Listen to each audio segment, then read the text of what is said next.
an obligation to ask to Farbrengen in that day, say from the Torah from Lubavitch, and speak about him. I'll start with a short word from Lubavitch, something connected to our parsha.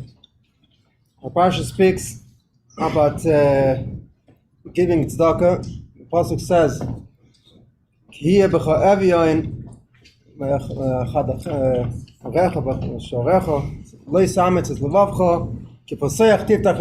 open your hand and help the poor." So about tzedakah, it says the Zohar on the pasuk, tzedakah tatzil mimoves, tzedakah will save from death. So Rabbi Yossi says that means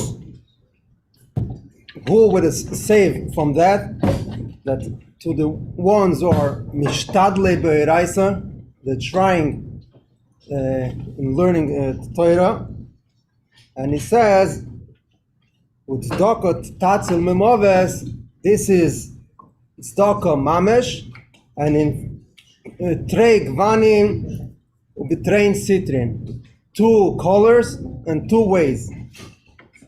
So it means that in simple words that tzedakah tatzil mimoves, the tzedakah saves from that to the ones who are trying in Torah, and to the ones who are giving tzedakah in 2 ways, 2 colors and 2 ways, 2 sides. Train gvanim and train sitrin. So the Lubavitch explains that in the pasuk tzedakah tatzil mimoves, we find the word moves twice. The first is open, tzedakah tatzil mimoves, and the second time, if you take the Rosh Tevis tzedakah tatzil mimoves, vav, tof, mem, you find again the word moves. Tzedakah tatzil mimoves, vav, tof, mem. So we have twice the word moves, because as Shalom, there's the 2 ways, 2 abilities of death. The first is that when the body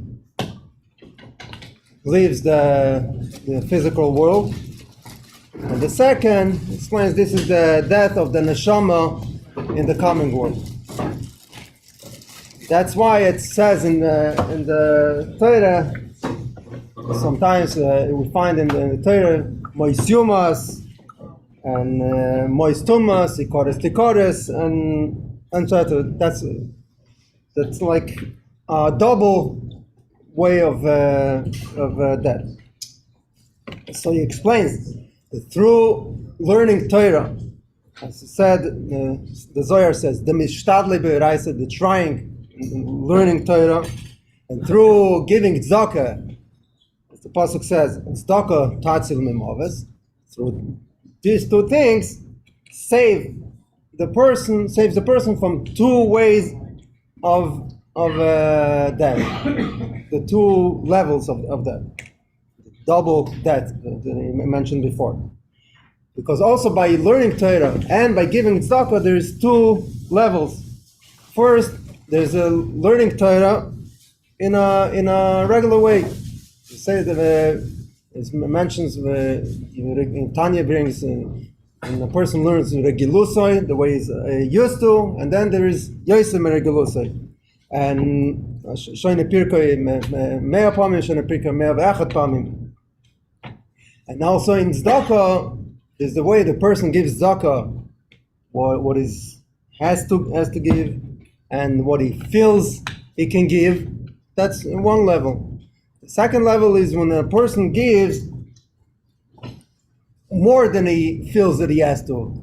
As a poor person comes to him and he asks him for tzedakah, and he gives even more than he was planning on giving, and more he feels that he can give. So we see there's 2 levels of learning and 2 levels of giving tzedakah. So Lubavitch explains that this is what the Zohar says Tzedakah tatzil mimoves ubetrein gvanin. Train citrin that tzedakah saves from death in two colors and the two sides. So he explains that two gvanim means what's the color? Color is something that you see. You see it physical. You see it. It's open. And citrin is a way. Citrin means tzedadin. Tzedadin is something which is not. So you don't understand. Like you say, two sides. It's something that you see or you don't see. It's not something that you can visualize or you can point on it. So there's a way of learning Torah and giving tzedakah in a way of gvanim, colors that you see, something that's connected to the goof, and you can understand it. Usual way of learning, kfir gilusoi, like he's used to, and giving tzedakah naturally. That's what you know you have to give, you feel you have to give. And there's also learning Torah and giving tzedakah in a way of citrin, means an element, in a hidden way. It's above your abilities, above your usual way. So we have to learn Torah, not only in the regular way that we're used to, also above that we're used to, and also giving tzedakah. It's more behind what we can give, what we think we can give, and we used to give. And through these two ways, through two colors and two sides, we're saved from the two kinds of death, Rahman al-Islam, inside the goloi, the revealed way, inside the nelam, the hidden way. This is like short word from hidden way of death. That's what we don't know. That's like it says in the second level of death. It says the neshama. It's not something that we can point on it. We know how is it. So this is the two kinds of mothers that I mentioned before. This, from the goof, and one's a ruchnius, the neshama, death of the neshama. You don't know what's when is it? How is it? That. Sure, for sure, explain it. Forever. Huh? Neshama eternal. So that's what does it mean that the death of the neshama? It's not something that we can point on it. So going down a level is the idea of death. So to stop existing, you just have to read it. To look more inside the.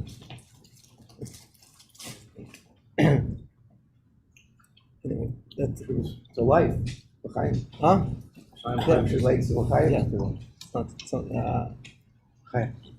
say it's from Parsha, giving the tzedakah, tatzim of the learning. I think we're going to be saved with learning Torah and with giving tzedakah. The Rebbe said, giving tzedakah, it's not only literally giving tzedakah, it's helping a Jew in any way. Helping in learning is also giving tzedakah. I think we should do both opposite ways.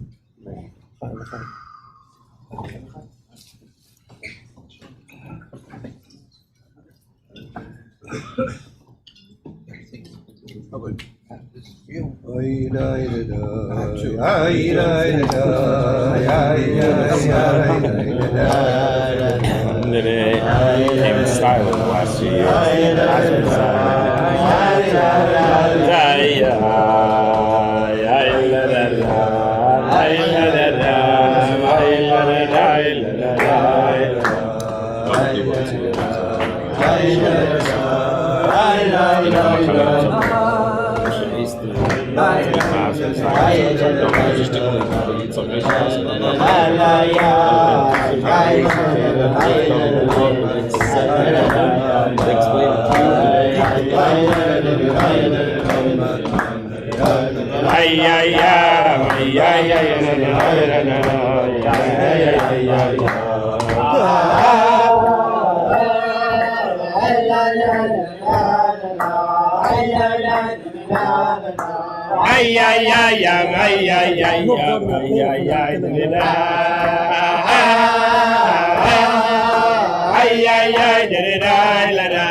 ay ay ay la la la la ay ay ay ay ay ay ay ay ay la la ay ay ay da da ay da da ay da da ay ay ay ay ay da da ay ay ay la la la la ay la la la la ay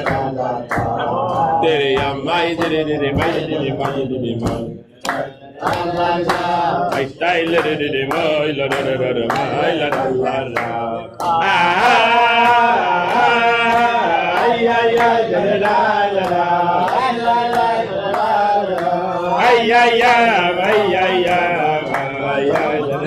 ay la la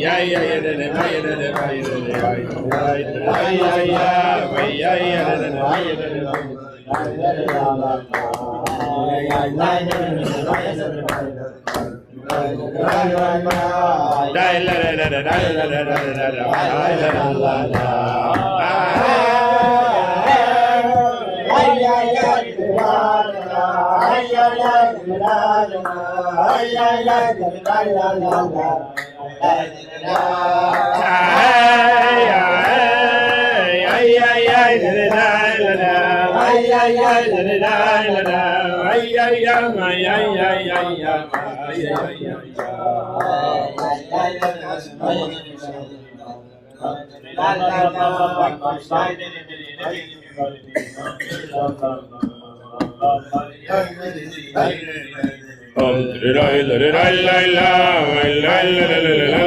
ay la la ay ay ay Chaim.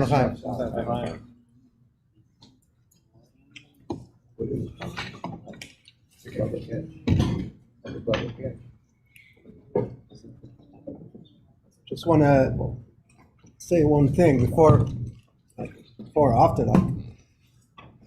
For me to Farbrengen Chof or Farbrengen for the crowd is not a usual thing, and I'm not I'm taking only the schus I have that my name is Levi. So, and You hail from that part of the world.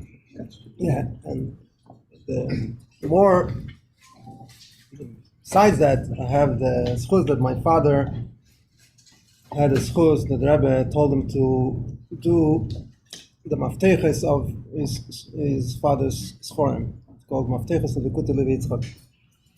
That all the schorim was exactly 50 years ago. After the Sforim from the Yitzchak were published, so he told my father to do Mafteches. Mafteches means index. So I was born not long after my father finished that, so probably because my father was so into the Torah of Rebbe Yitzchak, so he named his son for Rebbe Yitzchak. So, and on Tovshin Lamed Dalet, 74. So it was Farbrengen Chof. Today, and my father was there, and at the Farbrengen, the Rebbe said that the people who helped his father should come up and say L'chaim. So different people who knew him was different stages. They were connected to Rebbe Yitzchak. Father was also my great uncle, David Raskin, who was with his family. They helped him, which we'll speak soon about it. Came up and said L'chaim, and then the Rebbe said, the one who did the mafteches should also come and say L'chaim. So somehow my father, the Rebbe connected my father to the whole thing of helping his father. I never studied this sefer, because to study this sefer you need to open all the Sforim from Levi Yitzchak. But I heard from people who Rabbi Yonatan said it became a trend last 10 years or more. Like people learn the Sfarim from Lubavitch. The Rebbe wanted, and every week comes out like a few kinds of Hebrew in English, and like on the parsha from Lubavitch. But someone who is working on it, he told me that without the sefer of my father, he wouldn't be able to find his like a GPS, navigate the thing, because he opened the Torah from Lubavitch. So it's speech for his chus. I'm sure tonight my father is also participating in the Farbrengen with the Lubavitch, and should be for his chus for him, for us, for everybody. Just know, the Rebbe mentioned a few times that the Torah that we have from Rabbi Yitzchak is only from the time that he was in exile. The few volumes that we have, 4 volumes of Torah's Levitzchak, Likutei Levitzchak, on Zoyar, on Gemara, on Tanya, it's all from the time that he was in exile, and this is from the ink that Rabbi Tzimchana prepared with Mesiras Nefesh, and he wrote on the edges from the Sforim. That's what we have, 4 volumes. You can imagine how much more was before. And the Rebbe asked a few times if we can find the manuscripts. And they had a lot of manuscripts when he was in Yekaterinov, in his hometown. It was all taken by the KGB. Came to arrest them, and the Rebbe said that one day we should find it in Mitzvah. So we still hope and to find it. And you can imagine how much more Torah with that, because the Lubavitch Bechali was like Kamayon Anivea, like a spring, flowing spring, like whatever he was able to talk and speak, and it didn't matter who sat in front of him, was learned people or not. He sometimes tried hard to bring it lower to the people, but he did it, and he did it until his last days. He was able to speak. He was talking about he was saying things and explaining things in Torah and Zohar and all the things. So whatever we have from his Torah, so it's all from this time of Golus. You can imagine how he was with no books, and he was writing. You can see over there like things that like you can find something like similar in the Rebbe's Rishimas when the Rebbe was traveling and he was running away from the Nazis, and he also wrote Rishimas and things that you can't imagine, like how a person in such a time can write. First of all, sit down and write, but also write with you don't have any books and you write, but everything which says in many places, like we don't have even the books. So, but to know how did it get Bechal? Levitzchak was born in Tofresh Lamed Ches, it means 1878. He was born. His father was great grandson of the Tzemach Tzedek. Yitzchak was born to a family of the Einikla from the Tzemach Tzedek, and as an Einikl he also got the title from the Tzemach Tzedek got, which was honorable resident. Ezra Chnichbad L'Deroisov. That's written also in the birth certificates. When you see later they found that was the Tsarist Russia. That was communist. But you see also, but the birth certificate of the books of the community in Nikolaev, where you see the Rebbe was born and his brothers.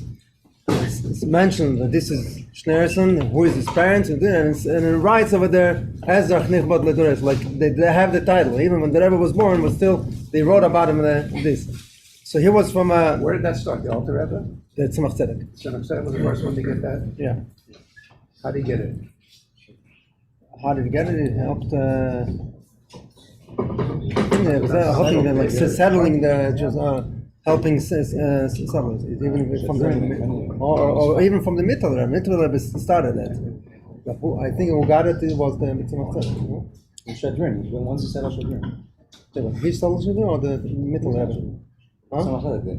Okay, the Mitteler started from first colonies, the settlings, and then the Tzemach Tzedek did the Shadrin. Okay, so he was born to a family from the Rebbeim, but his father wasn't not a Rebbe, but he was. Then later on, he married to the family of Yanovsky. His Shver, the Meir Shlomo, was the Rav of Nikolaev. Then there he lived for a couple of years, like 10 years. The Rebbe was born there, and later on he got the position of the Rav of Yekaterinoslav, which later became Dnipropetrovsk today. How did he get the thing? Was the Rebbe Shmosei and the Rebbe Rashab helped getting or two sides in the city, and the Rebbe pushed that he should get the position. He was very well connected to the Rebbe Rashab, and he used to travel to the Rebbe Rashab for Yom Tovim, Shavuos, and some other times. And the Rebbe Rashab was calling him for different sifas that were like they needed his. Even when he was younger, he used to come and was called for the Rebbe Rashab. He was very mekusha to the Rebbe Rashab. It's interesting that he never took the Rebbe to Lubavitch to visit the Rebbe Rashab. Why? I don't know, but I don't know. Only when I was young, I was saying that maybe it was like Alter Rebbe didn't go to the Baal Shem Tov. He was connected to the Magid, so the Rebbe was connected. But this is all like people said. We don't know what's the speculation. Yeah, speculations. But that was the fact that he was very connected. We know that when the Rebbe was born, he got 7 telegrams in the first day and in the following days from the Rebbe Rashab, what to do, how to deal with the Rebbe, and so he was very connected and to the Rebbe Rashab. And he was a Rav in Yekaterinoslav. He was very very strong in his rabbinical position. From one side he was very tough, and from the other side he was very kind and trying to help all the different people. I know it was last night we spoke that heard that even on Non-Jews. I'm talking about the Jews that weren't so much observant, or for certain reasons they couldn't be, like on Rosh Hashanah, Yom Kippur. He used to make an early minyan in shul for the people who wanted to come to daven, but they needed to go to work. So from one side he was very strong and tough in Yiddishkeit, and he didn't let go for any corners. But if a Jew needed to come and daven in shul, even in such a holy day, he helped them to do the minyan. Like you have people like this black and white. If you don't come to if you don't keep Yom Tov, so you're totally not you're worthless. No, he saw to the depth of the Jews that they wanted to come down, but they couldn't do it. So he did minyanim for them. But he had certain people he had over there like oppositions, and so I think that Rabbi Tzimchana writes once that was misnaget in town. He was trying to tease Rabbi Levi Yitzchok and told him why does David HaMelech say every day, say Tachlan, Shomer Nafshi Ki Chosidoni, because a Chosid needs a special protection. So he said, so he told them that not a Chosid needs a special only because he's a Chosid he can get protected. But if you're not a Chosid, any protection would not help him. He was giving back the a guy who was like trying to tease him. But he was very, very tough in his rabbinical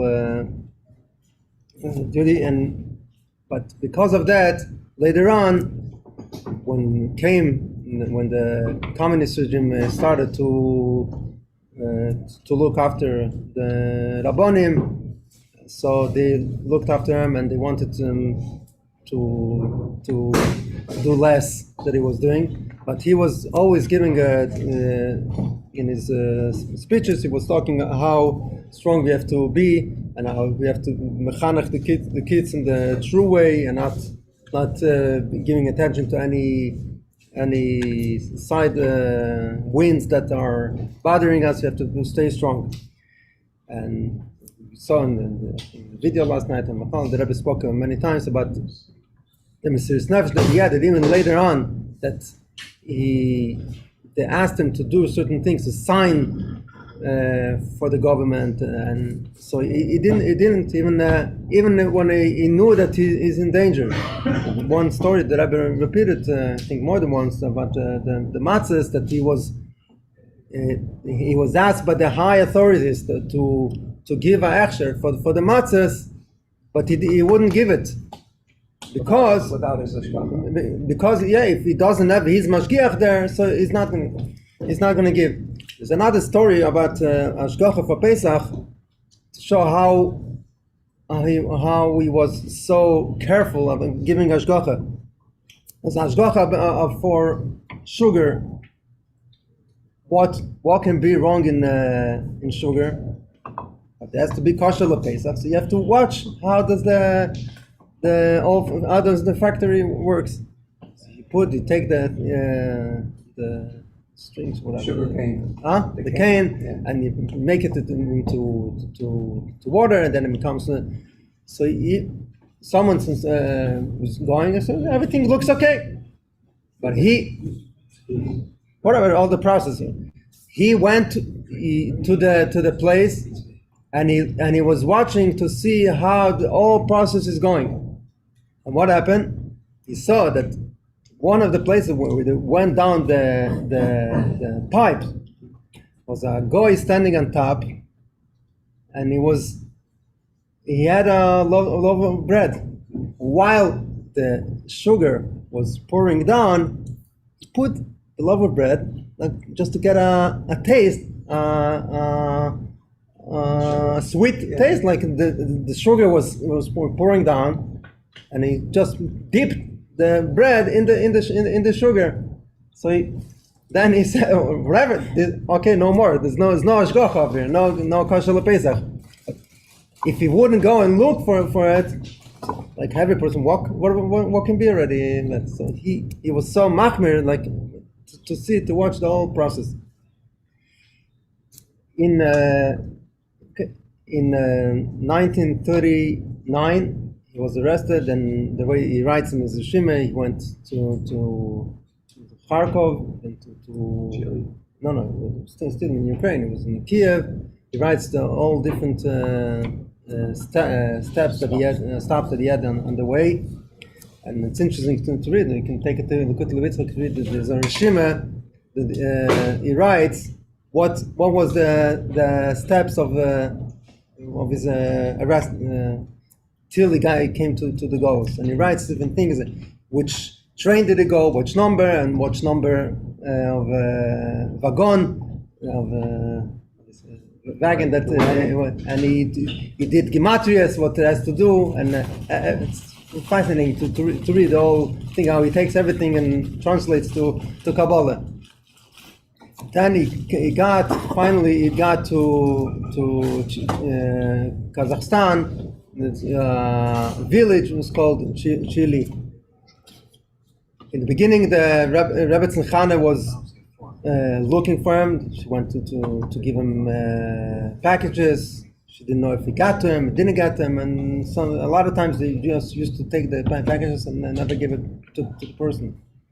But then later on, when she found that he was sent to Kazakhstan, so she took a train and she went there too. Although she was a free person, but she went together with him to Golus, and the way she describes which place he was, like not just like not the civilization didn't get to it. It was totally uncivilized.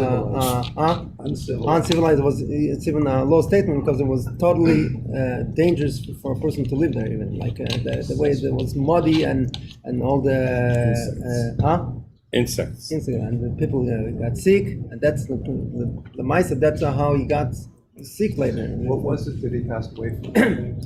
Passed away from Yanamata. So he was there for I think 2 years or 3 years. I have to look again. And he was there. There were later on there were Jews that found out that he was there.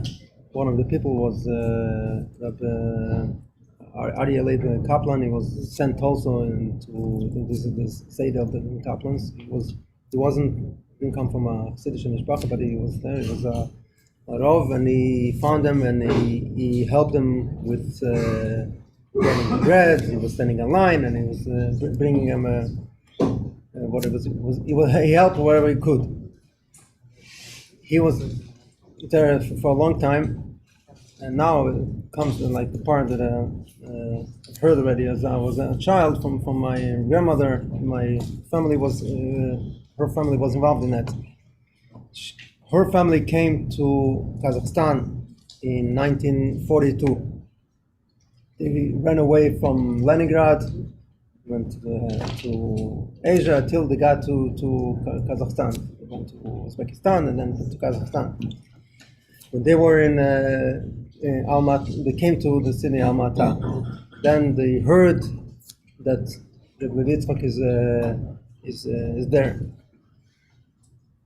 It was winter 1944. They were there already for 2 years, and my grandmother was in winter. She got sick and she was in the hospital. While she was in the hospital, she met a Jewish young lady who came originally from Yekaterinslav, from the city of Rebbe Yitzchak. And she knew about him. She didn't know him personally, but she heard that he's in Kazakhstan also in exile. After they went out from the hospital, came out, she continued to be friendly with my grandmother, and she used to come to the house. Come for Kiddush Friday night. She came to the house, and she was a judge in a local court. And one day she comes. It was like later on in winter. She told them that came out. Ruling? A rule, yeah. A ruling. A ruling. Decree? No, a ruling. Originally, when a person sits 5 years, after 5 years, he's allowed to go back to the family. Like the goal is over. What happened that this was 1944, was in the middle of the war. So a rule came out that, which she got already, that because of the war, so people are still sitting till things settle down. But she said that to Chile, it's not going to come for. It takes time. It's not going to get there so fast. The message. So if you want to save the Yitzchak, we should do things fast. And do whatever we need, bribe whatever we need, and get them out before the message comes there. So she was telling it in the house. So my grandmother's father, my grandfather, like right away started to. He met a few Chassidim, and he told them they need to first of all collect money in order to bring them. First have to make connections with people who have the ability to write the liberation, like the Papers of freedom. the papers of freedom. But the papers of freedom need to be signed not tomorrow's date, like with a back date. That's because that means that they got it before the rule came out. What, the So- rule was shortening everybody's? So lengthy. No, lengthy. But because of the war, everyone has to stay put, not let out. They would till So because of the It war. was a 5-year sentence, and then it said. So no, his time was coming to the end, but because of the war, he could have stay longer.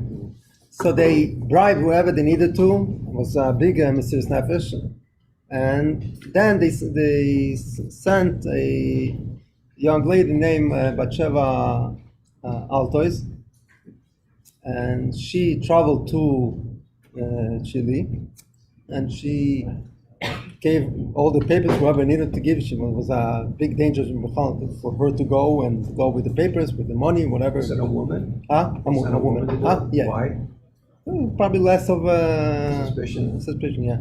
And she got them out. It was Pesach time, 1944. Then after Pesach, he came together with Rabbi Tzachana to Almaty. Came to Almaty, the Chassidim prepared for them a house already, not like they had over there a room, and started to make a minyan. And people used to come and to daven, and he Over gave there? Huh? They had a Torah there? Yeah, it was a small community, but so he was coming to shul in the beginning. He was going to the shul to daven. Later on, they needed to do like a hidden place, but they used to come together and daven every Shabbos, and used to give speeches. And over there also, he continued to tell whatever needs to be told to people, how to give the right chinuch. And he wasn't afraid of anything, even though they knew that the people watching them all the time. About a month so later, after he came, they realized that he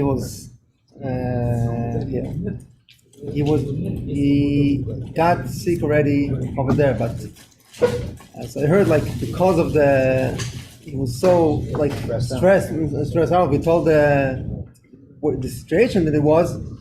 So he didn't feel it. So, but when it came to a menucha v'lanachla, it's a common place.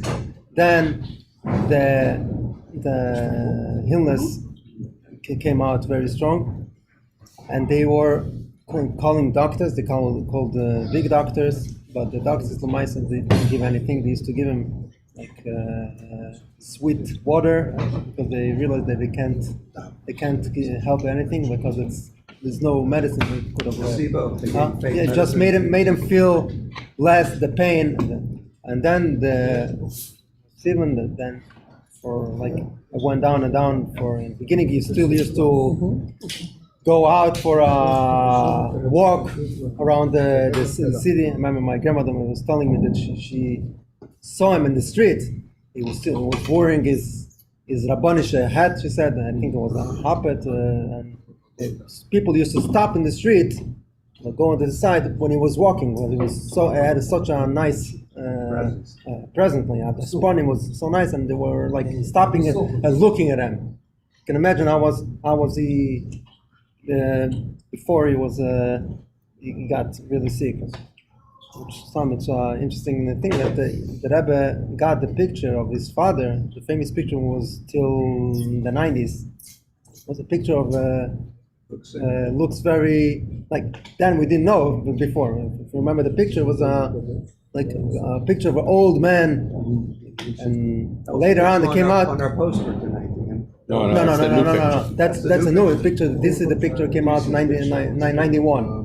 Before that, I don't know if there's. I don't think there's the Lubavitch here, but there's two pictures. So the Rebbe got these pictures in the 70s. And the Rebbe got this picture. He wrote on the back of the picture 4 letters: Aleph Aleph Zayin Lamed ? Adoni Ovi Zal ? He got the picture. Said, like, in other words, is this my father? They couldn't recognize him.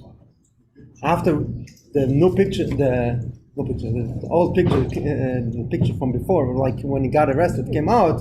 You see, like you can't compare these two pictures and to say that this is the same person, because he was 66-year-old, and that picture looks 80 plus, like very sick and very like old. So that's how you.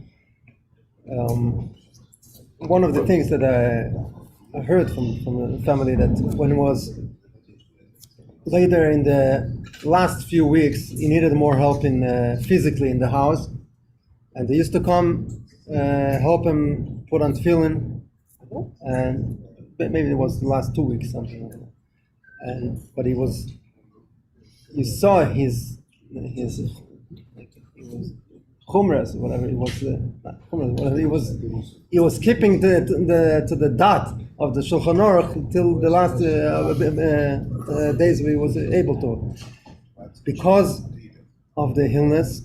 So the head shrunk, and they needed to fix the kasher from the shorosh. And a few times he asked him, when Seder used to fix the kasher, Make it smaller. make it smaller, and then he was touching and make sure that the yud on the back should be on the place, and he was like showing them like very strong, like make sure this is in the place. It means like I remember as a child, it has to be above the bone, a little over the hole. Like make sure it should be here and here in the front. Every day he was like very conscious it should be in time, even though it was like he wasn't able to do it himself, but he was showing them to make sure it should be. And on Erev Tisha B'Av, so some of the kids, my grandfather, were there in the house, and he was Last Tisha B'Av? yeah, last Tisha B'Av. So head of Tisha B'Av, he was saying Torah, and like till Mamish the fast was coming in, and the Rebbe was telling them they need to eat before the fast, but he was going, he was telling them things. And later on, the Rebbe asked from the family if they remember something that he said. So they wrote a few things, and later on also they found in the Shemas that he's explaining it, and the Rebbe explained it too. Till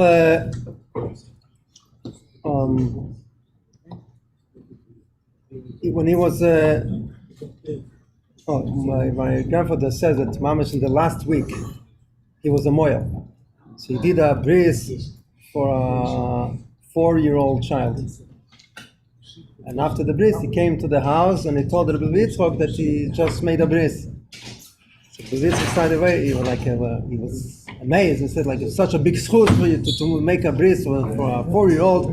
And he started to read with the Kabbalah and the number 4, Milos, the Roisias, and he was giving all Torah about the connection from 4 with the bris, and he didn't remember the whole Torah because but he told him whatever he remembered he wrote it up.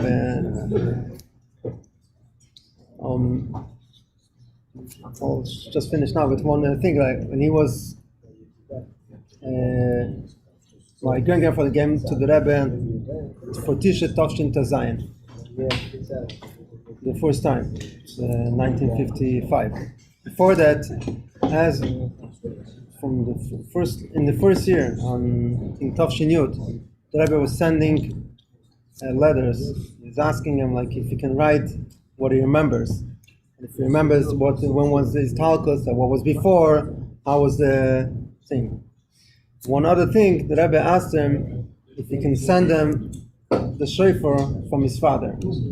What was it? The Rebbe passed away, we know, Chof. So Chassidim were around the house, were there at the time of the Istalkus, and then they needed to find a place. So my grandfather went in the morning and to the Beis HaChaim, and then it was the edge of the Beis HaChaim, of the Jewish cemetery, and he bought 6 places. Today, unfortunately, it's later on became like also not far from the Goyim, and became like didn't keep it as a Jewish place, but around them, Jews were a very small section. Yeah. So 6 graves, that's it. But I don't know. Today you can't see whatever who is what, but could be later on they also buried around them, but there were Jews around them, and the next days, he got a message that they're looking after him. They knew exactly. They wrote down who exactly was participating in the Levaya. Levaya they made a big Levaya, the way it's supposed to be. They carried the Oren until the place, but they wrote down who was involved in anything. So my grandfather got a message already from someone that they're looking for him. So I don't remember now exactly the details. Someone came in, they stopped him once, and then they freed him, and then he understood that he was taken away, and then he was able to go out, ran away or something, but then he realized that he has to run away from the city Because of the funeral. because of he was involved. So before he took my grandmother with him, and took tickets to travel to Moscow, towards Moscow. Before he went to Rebbe Tzimchana, and he told her, it was the end of he said, I don't know where I'm going to be for Rosh Hashanah. It's like a month away. If she can give him a shofar, one of the shofars that Rebbe Lubavitch had. So one of the shofars that Rebbe Lubavitch had was a shofar from the Marash. So she gave him this shofar. So he had this shofar. He had that year, the next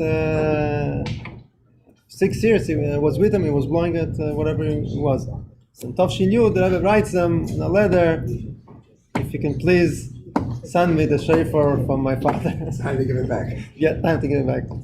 So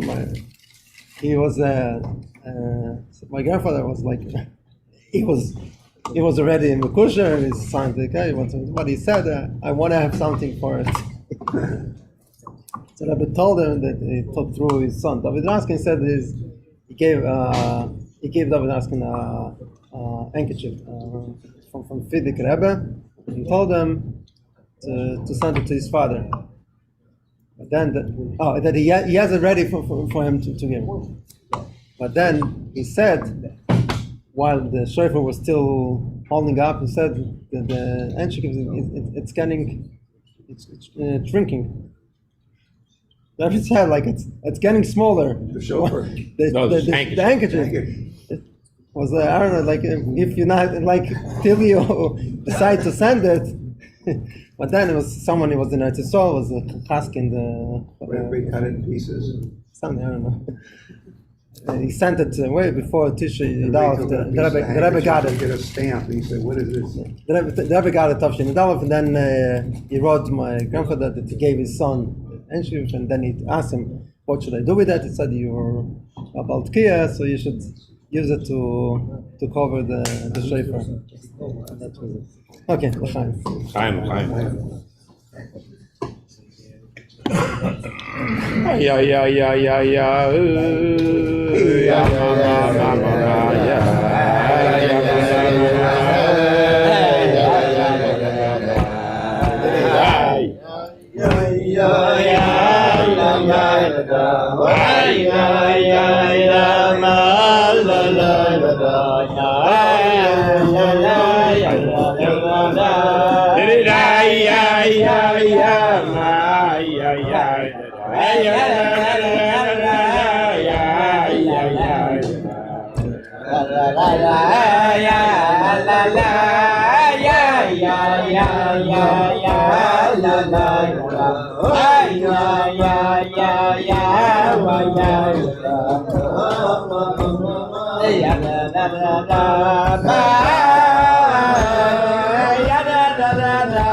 Fight broke out in the hospital.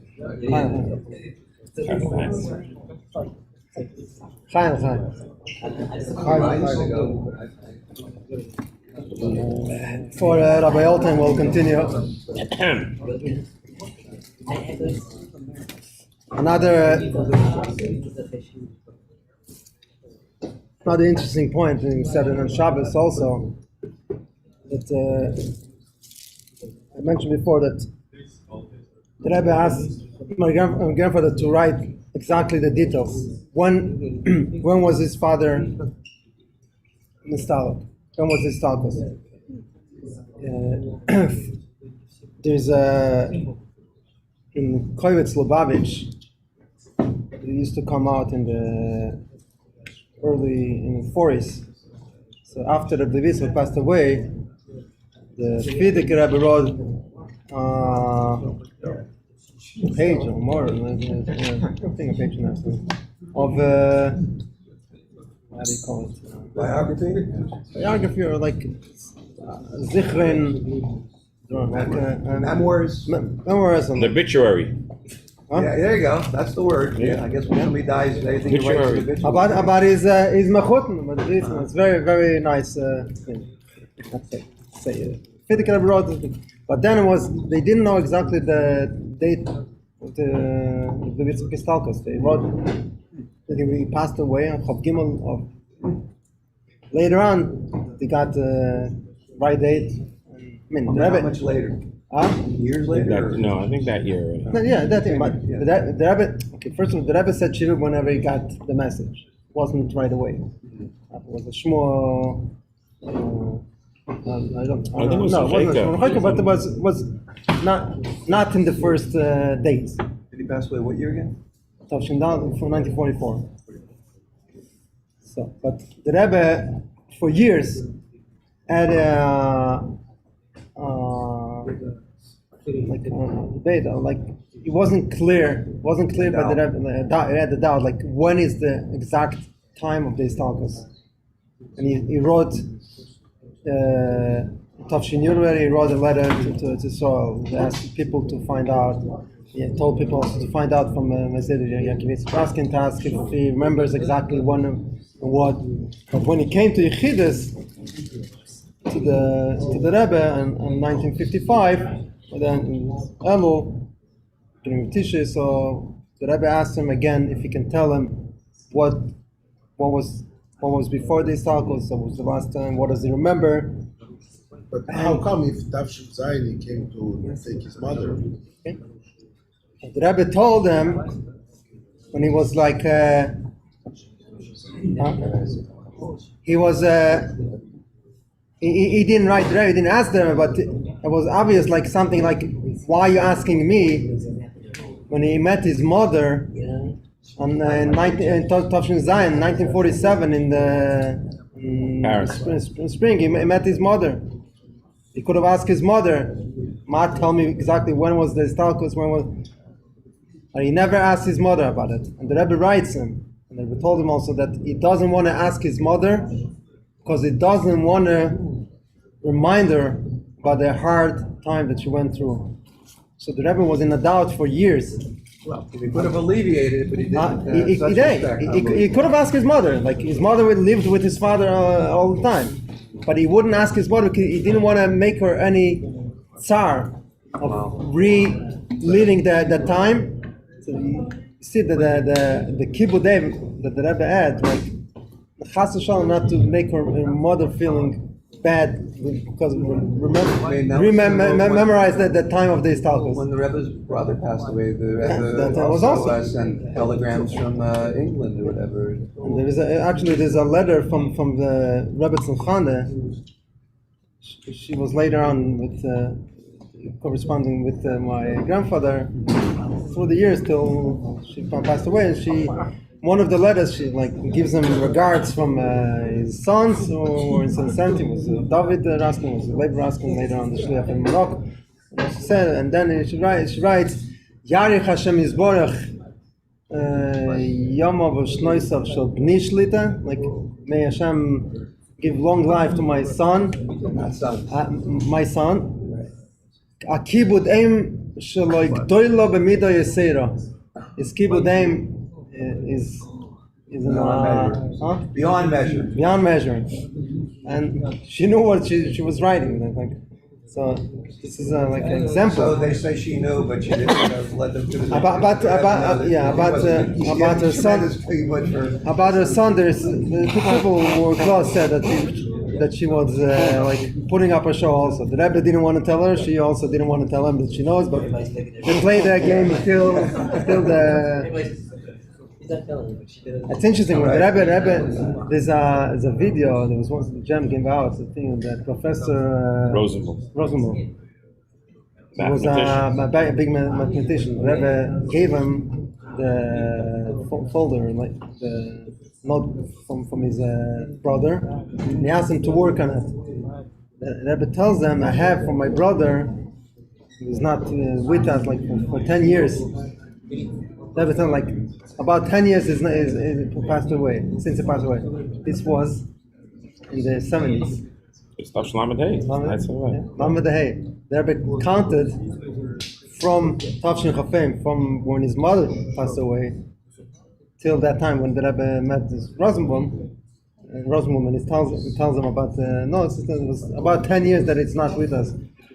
For the Rebbe, till his mother passed away, his brother did not pass away, like because officially, I don't know if you can say again. That's speculated, but that's how the Rebbe says. But it's like the Rebbe said, like, it's like not with us for 10 years, about 10 years.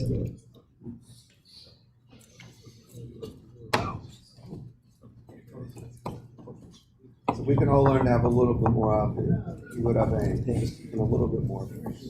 Yeah, we can learn a lot from the Rebbe. Okay, so there's all Chaim.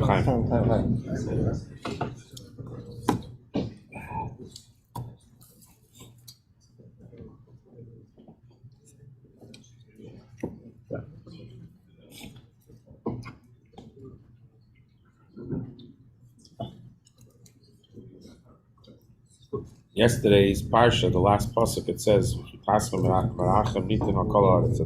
the fear of the goyim will be, when you come to Eretz Yisrael, the fear of the goyim will be on all the people.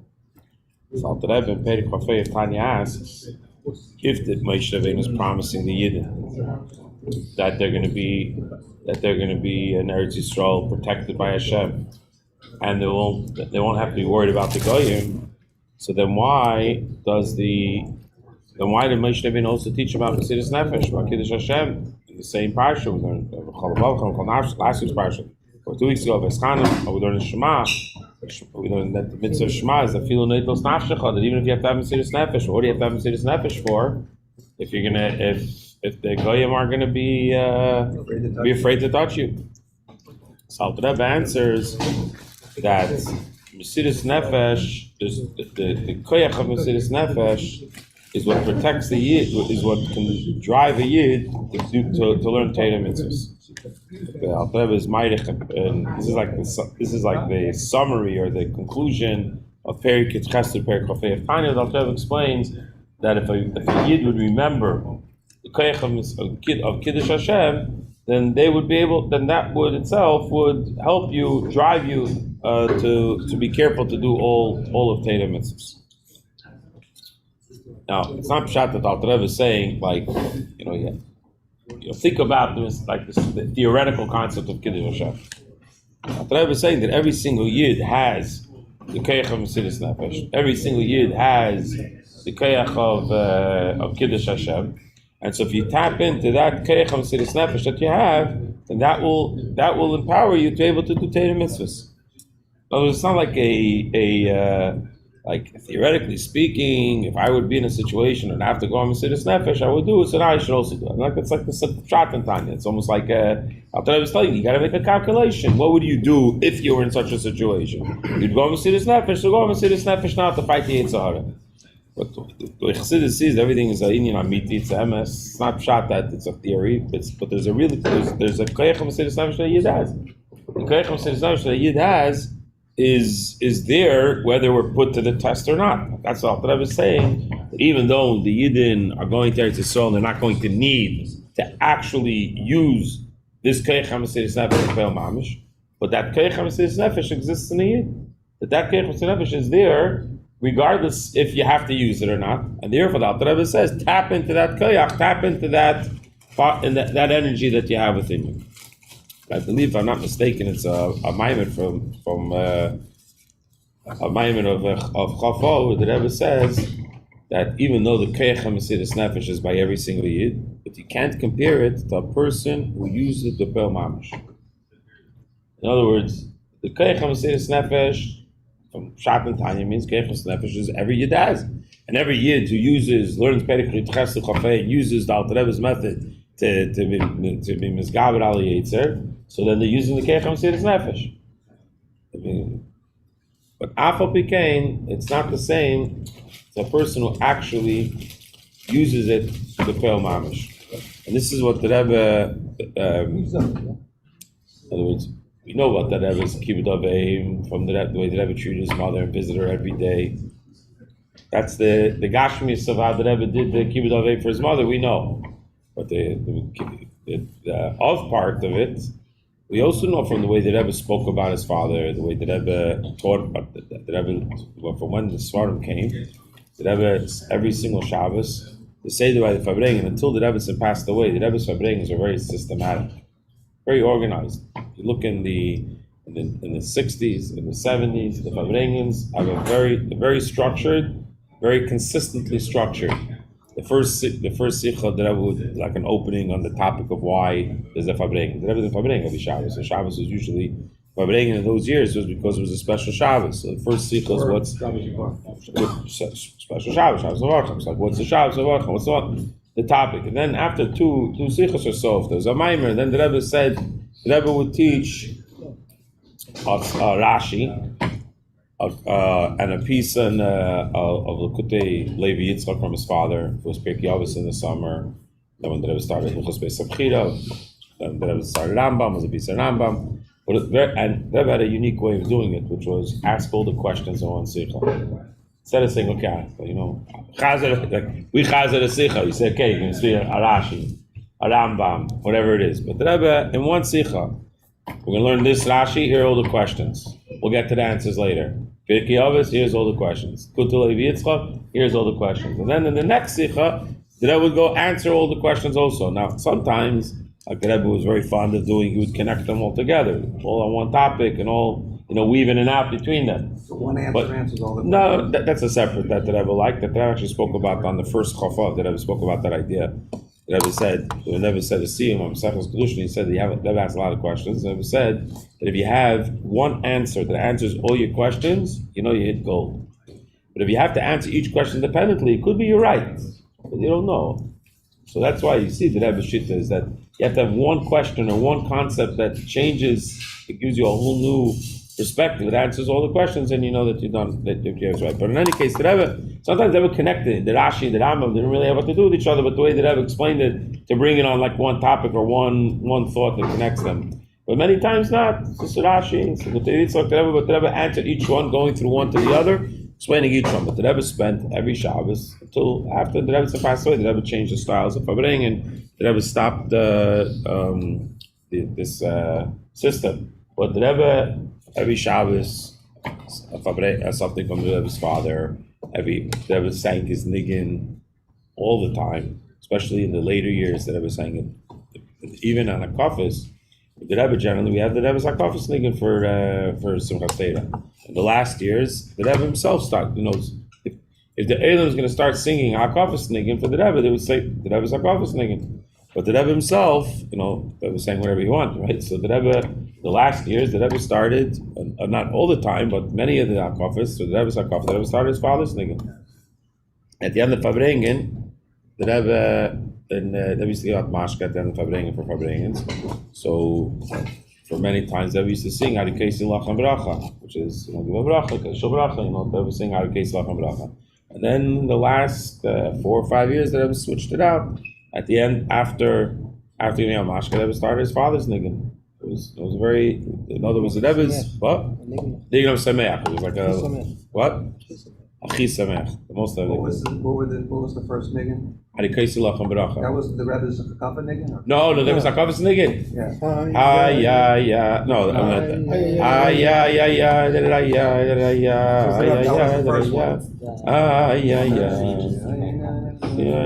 that's what they sang by the Rebbe's hakafis. That was the hakafis thing. The Rebbe's hakafis thing. I'm not sure how it became the Rebbe's hakafis thing. And then they shifted to the Rebbe started, not shifted. The Rebbe started hakafis. The Rebbe started his father's hakafis thing. It's not the shit. The people didn't change. The Rebbe changed it. The Rebbe, not every time. If you look at the Yuman, which times yes, which not, but it was and then there was then there were a few songs. The last hakafis, the very last hakafis, the Rebbe started with his father's niggin. There was sort of Ratz, then you had the Nikava, moved a few songs within the seventh hakafah, first hakafah.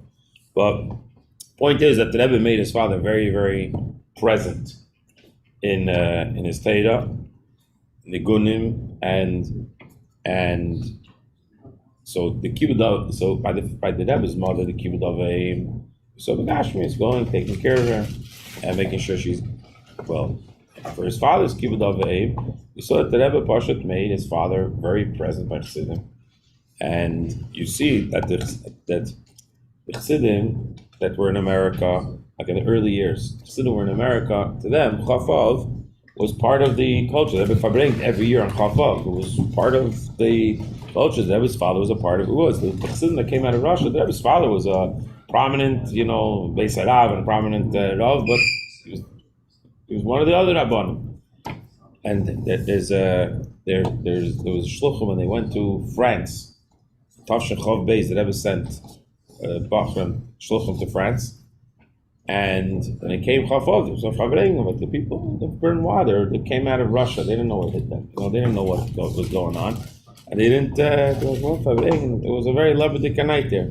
And then, Gershman the Gorelik, who's, Chof was by him a very big, he went to the Rebbe every year on Chof. He was also in Almata. He was Almata also with the Rebbe's father. So he, I don't know if that year he couldn't get to New York or on his way to New York. He stopped the first night. Leil Chof, he came to Brunois, and Shimka Lazar, who was one of the shluchim that the Rebbe sent to Ramah, he says they were sitting over there, they were all mad, there was a whole fight going on about Chafal, because these guys are like, what do you got? Like, they didn't understand what's happening. I said, all of a sudden they see Geshem coming in, he says their eyes lit up, they left the room, they went to Farbrengen with him, they sat the whole night in Farbrengen with him. So the Rebbe made his father front and center of that's the Rebbe's kibbutz avei. What the Rebbe put into who we are. What? We're here tonight. Yeah, that's right. And like our Moshe began, that the Rebbe said that it's a schus and a chei for him to ask us to participate. But the Nakud is what the Rebbe is then saying, that Mesiris Nefesh is that ultimately we talk about Mesiris Nefesh. So generally, they spoke about the Friedrich Rebbe's Mesiris Nefesh. But the Friedrich Rebbe made it out alive when he came to America. So the Friedrich Rebbe suffered Nefesh. But the Rebbe considered the Rebbe's father passing in Galus. He passed away because he was sick, right? But the Rebbe considered it Mesiris Nefesh, that he died in Almata because of the Galus and Galus. In other words, as far not Beruchnis, I'm saying Begashmis. Begashmis, the Rebbe saw his father's passing Mesiris Nefesh Mamish. And so, as far as when the Rebbe speaks about Mesiris Nefesh, so of course Yud Beis Tammuz, is the Nikud Yud Beis Tammuz Mesiris Nefesh. But Mesiris Nefesh B'Poel, the Rebbe says a Kiddush Hashem B'Poel is a much higher madrega than just tapping into the Keich of Kiddush Hashem. That the Rebbe associates with Chof. That's the Aved of Chof and the Rebbe's father. And if you look in many of the sichos of Chof, that's what the Nekuda that the Rebbe speaks about is the bittul of Mesiris Nefesh, the bittul of a Yid, the Mesiris Nefesh that we have to learn. That's the Aved of Chof, the bittul to Eibishter ad kedei Mesiris Nefesh. So, in other words, Yud Beis Tammuz, the Rebbe's Nekuda is afotzas hayadus ad kedei Mesiris Nefesh. In other words, in Yud Beis Tammuz, the Rebbe's Zikr Nekuda is that we have to do afotzas mayonis, afotzas hayadus ad kedei Mesiris Nefesh. That's what Yud Beis Tammuz is. But Chof, it's not about afotzas mayonis, it's not about Satera, it's about Mesiris Nefesh, about Kiddush Hashem, bittul. We spoke a lot about the carbon eitzim, about the wood, because that's the Chof. The Gemara speaks about carbon eitzim, and the shir that we gave the other week. That this idea of the bittul that eitzim that the eitzim express, the nikud of Chof is the Mesiris Nefesh B'Poel for the Eibishter. So L'chaim. Of course, we know that Chassidus doesn't expect us to have Mesiris Nefesh B'Poel mamish in the sense of Chas Hashem after giving our life up. That's not what we're asking for. That's not what we're asked of. What we are asked is the bittul, the Mesiris Nefesh B'Saratzen that we have, and that the Rebbe says when we accomplish that, that's the Ebbesen. Just a quick thought on what you're saying, because we're learning in Elul, this is a Dodi V'Dodi Li, the Rebbe says very clearly that a Jew has to also have the avoda of V'Dodi Li, Melamayla Lamata in his own avoda. So I'm trying to think, wait, how do you tell a Yid to have a avoda Melamayla Lamata? You knock it down here, and the Rebbe makes it very clear. We have, you're living with the Mesiris Nefesh in a sense. To me, that would represent the Lamaila Lamata type of a thing. The Rebbe brought that up. Go beyond your Agbolas, don't just live with the Chetchila Rebbe type of approach to Yiddishkeit. I mentioned yesterday that in Tafshin Lamed Tes, there is a scene on Chof, also like scary expressions over there. When speaking about this Nekuda, when they're saying that a lot of tzaddikim that I mentioned, they left Russia to save themselves. And they left their Talmidim and everything to whatever. And it says to the point, it's you have it only there. It says even the Friedrich Rebbe, he left it. He left Russia, right? But he was forced. He didn't. But Paul Mamash, he left, and the Rebbe, and his father, he's the one that he has the option to leave, but he didn't want to leave. He stayed there. That's the way to do. And it says the Friedrich Rebbe, kind of like excusing the Friedrich Rebbe, he was also Moisem Nefesh for the Yidden in America. No, the Ebbesen Mesiris Nefesh was but Amos, his father, he's the one. How can you leave your Talmidim? How can you save your life? And Rebbe was speaking about the other tzaddikim, and he was like mamash giving them, like all this Polish whatever who left. But mamash stressing his father that he the one that mamash that's it. Like really, like, and even mentioned the Finniker. It's kind of. כולם עברו לאיפה שהוא היה, כאילו, לאיפה ששלחו אותו, עושים כמה מקומות. על מה אתה אומר? לא, זה במלחמה, ברחו למזרח לאסיה, למזרח. ברחו מהמלחמה, אז הלכו לשם. הוא היה שם בגלל ששלחו אותו בגלות, אבל האחרים הלכו לשם בגלל להיות מהגרמנים. וזה למה אבא שלה, פרד היה שם? אבא שלה היה שם, כאילו שלחו אותו לגלות שם. לא, פידיקבר לא שלחו, פידיקבר היה בקסטרמה. פידיקבר שלחו מהמדינה. קנה ליד... מקום עכשיו אמרת. על מעתה, בקזחסטן. נשמע לי אותו דבר.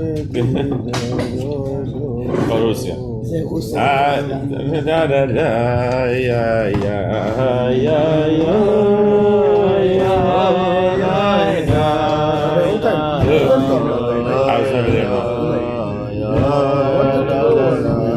I never had a... Remember, tzaddikim, we went a lot.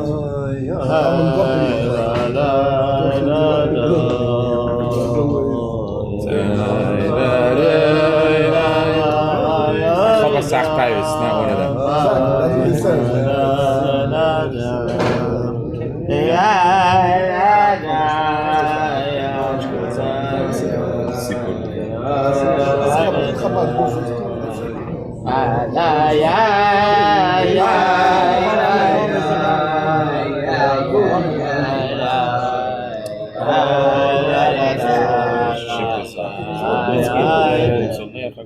La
Shkoya.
Thank you. Shkoya.